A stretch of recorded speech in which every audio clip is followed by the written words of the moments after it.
14 साल की एक लड़की होती है और एक लड़का उससे लगभग 12 साल बड़ा होता है। वो दोनों सोशल मीडिया पर इंस्टाग्राम पर बात करते हैं। दरअसल इनकी मुलाकात ट्रेन में सफर करते दौरान हुई थी। दोनों की आंखों ही आंखों में इशारे होते हैं और प्यार हो जाता है। वो लड़का वहाँ से 1400 किलोमीटर दूर का रहने वाला था। घर जाकर इंस्टाग्राम पर दोनों मिलते हैं और बात करते हैं। लड़के की डिमांड कुछ ज्यादा बढ़ जाती है और वो लड़का कहता है कि अपने सारे कपड़े उतारकर मुझसे बात करो। वो लड़की ऐसा ही करने लगती है। एक दिन लड़की कहती है कि ऐसे ही बात करते रहोगे कि मिलने भी आओगे। वो लड़का आने के लिए तैयार हो जाता है और कहता है कि मैं जल्दी ही आता हूँ, बताओ कब आऊँ।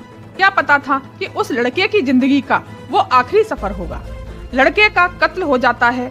यह घटना है छत्तीसगढ़ प्रदेश के एक जिले कोरवा की।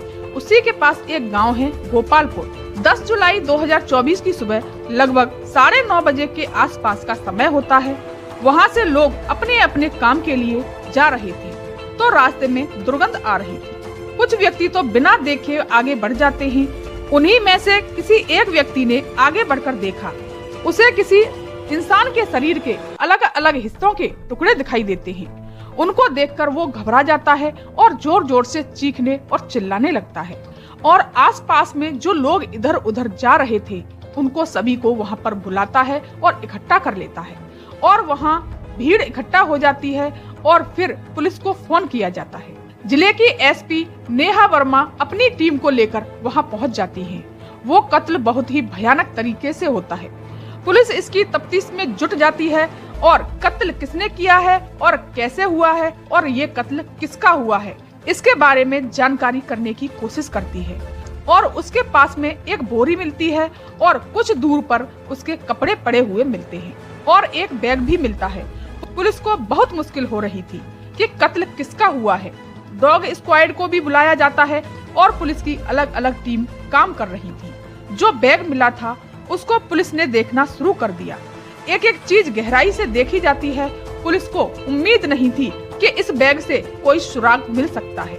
उस बैग के अंदर से एक आधार कार्ड मिलता है और एक पासपोर्ट और हवाई जहाज की टिकट मिल जाती है। 2 जुलाई 2024 का टिकट था।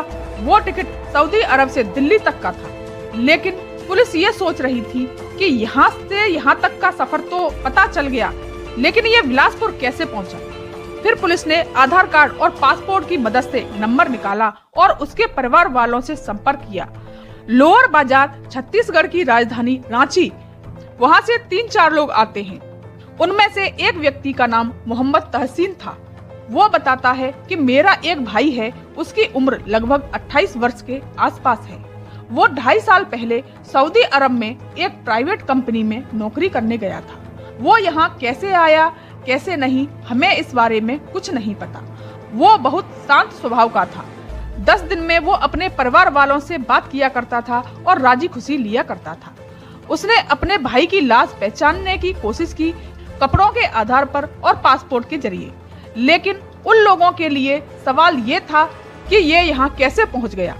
पुलिस जांच में लगती है और उसका नंबर निकालती है। CDR से और लोकेशन से पता चलता है कि वो यहाँ आया था। पुलिस ने उसके दोस्तों से भी बात की और सऊदी अरब में रह रहे उसके साथ जो उसके साथ काम करते थे उनसे भी बातचीत की। उससे पता चलता है कि एक लड़की चेतना क्षेत्र में रहने वाली, उसकी उम्र लगभग 16 साल के आसपास होती है, उससे ये इंस्टाग्राम के माध्यम से बातें करता था। उस लड़की के घर का पता लगाया जाता है और पुलिस उसके घर पहुंचती है। उसके घर वालों ने साफ साफ कह दिया कि हमने तो उस लड़की से सारे संबंध खत्म कर लिए हैं। वो हमारी बात नहीं मानती और एक नंबर की चरित्रहीन है। हमारा उससे कोई संपर्क नहीं है। तभी पुलिस के मुखबिर ने खबर दी कि इस लड़की का एक प्रेमी है, राजा खान। उसकी उम्र 20 वर्ष के लगभग है। फिर पुलिस उस लड़के के घर जाती है और पता चला कि वो लड़का भी गायब है। तभी इनके फोन नंबर से पता किया लोकेशन के बारे में। उनकी लोकेशन उड़ीसा में पाई जाती है। पुलिस उड़ीसा पहुंचकर उन दोनों को पकड़ लेती है और उन दोनों से सख्ती से पूछताछ करती है। तब वो लड़की बताती है कि साल 2021 में राउकेला से रांची के लिए मैं अपने परिवार के साथ सफर कर रही थी। तब ये लड़की 14 साल की होती है। उसी ट्रेन में वसीम अंसारी भी उसी ट्रेन में सफर कर रहा था। उसकी उम्र लगभग 16 वर्ष होती है। लड़की बहुत खूबसूरत होती है। ये लड़का इस पर मोहित हो जाता है और इससे बातचीत करने की कोशिश कर रहा था। तभी लड़की ने अपना इंस्टाग्राम नंबर दे दिया। तब इनका मन करता जब ये एक दूसरे से बात किया करते थे। तभी कुछ दिन बाद लड़का कमाने के लिए सऊदी अरब पहुंच जाता है। लड़की को जब भी पैसे की जरूरत होती थी और जितनी भी पैसे की जरूरत होती थी वो लड़का भिजवा दिया करता था। लेकिन वसीम नहीं जानता था कि यहाँ एक लड़के राजा खान से ये लड़की प्यार करती है।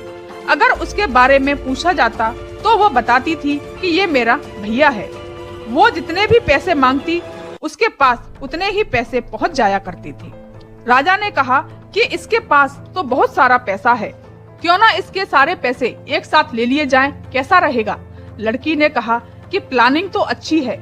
लड़की ने और उसकी तरफ अट्रैक्शन बनाना शुरू कर देती है और अपने शरीर के कपड़े उतारती है और उससे बातें करती है। वो लड़का और ज्यादा इम्प्रेस होता चला गया और वो लड़की कहती है कि तुम मुझसे मिलने नहीं आ सकते? वो कहता है कि तुम कहोगी तब आ जाऊंगा। इस लड़की के घर से सऊदी अरब लगभग 4431 किलोमीटर का सफर होता है। वो लड़का 1 जुलाई 2024 को चलता है और 2 तारीख को पहुंच जाता है। राजा खान और वो लड़की दोनों उसे लेने पहुंच जाते हैं और सीधे अपने घर ले आते हैं। एक कमरे में बैठते हैं और उसकी गर्दन पर सीधे चाकू रखते हैं और कहते हैं कि जितना भी पैसा है वो सब हमें दे दो।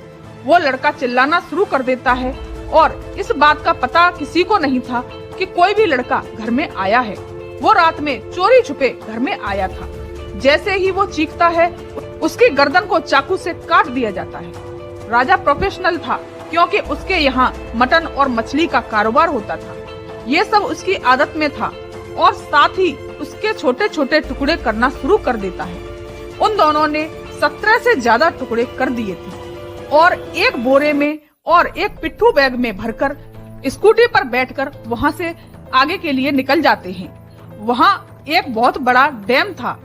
अगर उस डैम में इस लाश को डाल दिया जाए या कोई भी चीज डाल दी जाए तो आसानी से कोई ढूंढ नहीं सकता। इसीलिए उन्होंने इस लाश को उस डैम में डालने के लिए सोचा। 1-2 ही टुकड़े उस डैम में डाल पाए तभी पुलिस वहाँ घूम रही थी और वहाँ आ जाती है। पुलिस उनको देखती है लेकिन वो सीधे निकल जाती है और वो उनसे कुछ नहीं कहती। लेकिन वो दोनों डर जाते हैं और वहाँ से सीधा अपने घर आ जाते हैं और जो लाश के टुकड़े थे वो फ्रिज में लगा देते हैं। धीरे धीरे लाश के टुकड़े उस डैम में फेंक देते हैं लेकिन कुछ टुकड़े बाहर ही गिर जाते हैं। फेंकना तो अंदर चाहते थे लेकिन कुछ टुकड़े बाहर रह जाते हैं। पुलिस ने दोनों को गिरफ्तार किया और जेल में बंद कर दिया और कहा कि इन दोनों को कड़ी से कड़ी सजा दी जाएगी। दोस्तों, इस कहानी को सुनाने का उद्देश्य मेरा किसी का दिल दुखाना या किसी को चोट पहुंचाना नहीं है, बल्कि जागरूक करना है। धन्यवाद।